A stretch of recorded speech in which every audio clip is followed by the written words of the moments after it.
Araw-araw, libo-libong piraso ng basura ang napupunta sa ating kalsada, kanal at ilog.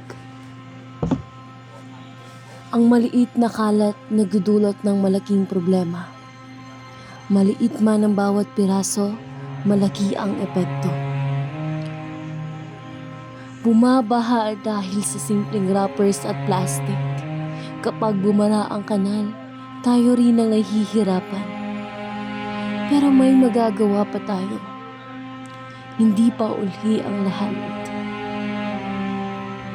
Sa tamang pagtatapon ng basura, segregation, disiplina sa sarili at pagkilos para sa komunidad, itapon ang basura sa tamang lalagyan, mag-segregate, makiisa sa cleanup drive, paalalahanan ang kapwa.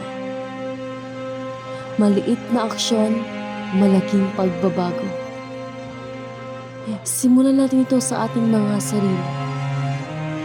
Isang malinis na komunidad na nagsisimula sa iyo para sa mas ligtas, mas maayos at mas maunlad na kinabukasan.